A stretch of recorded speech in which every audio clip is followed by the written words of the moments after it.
आप सुन रहे होंगे 42 लाख करोड़ रुपया, तो कुछ लोगों के समझ में आ रहा होगा और कुछ लोगों के और ज्यादा लोगों के समझ में ही नहीं आ रहा होगा कि 42 लाख करोड़ आंकड़ा होता कितना आ रहा समझ में आ रहा है कितना आंकड़ा होता है 42 लाख करोड़। अभी भी मुझे नहीं लगता कि समझ में आ रहा होगा ये आंकड़ा है कितना। अनपढ़ लोगों के लिए नहीं पूछ रहा हूं, ये पढ़े लिखे लोगों को ना समझने वाला आंकड़ा है। और इतना करोड़ का भारत सरकार का बजट है एक साल, केवल एक साल का। एक साल में इतना पैसा केंद्र सरकार के पास आता है और केंद्र सरकार मार्च एंड तक कंपलसरी खर्चा करना बंधनकारक है। उसे आगे ये पैसा खर्चा करने का काम बंद हो जाता है, फिर अगले साल का बजट शुरू हो जाता है।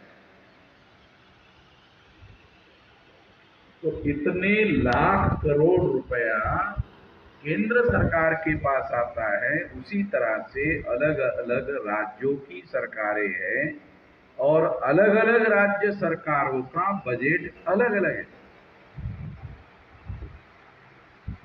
फिर लखनऊ है तो लखनऊ तो महानगर है, तो महानगर है तो महानगर पालिका होगी।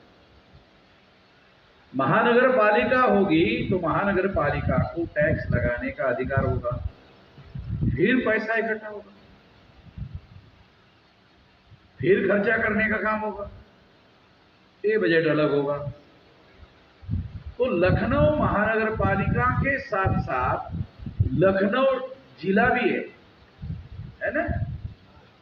और ऐसे 75 जिले हैं लग आपके यहाँ, शायद 75 नहीं 80 जिले, 80 लोकसभा है कि जिले है? लोकसभा है, 75 जिले। तो 75 जिले हैं, तो 75 जिले में जिला पंचायत होगा। महानगर पालिका और जिला पंचायत अलग अलग है। आपके उत्तर प्रदेश में अगर लखनऊ और कानपुर महानगर है तो ये दो जगह महानगर पालिका होगी, और अगर इसी के समकक्ष और भी कुछ शहर महानगर होंगे जैसे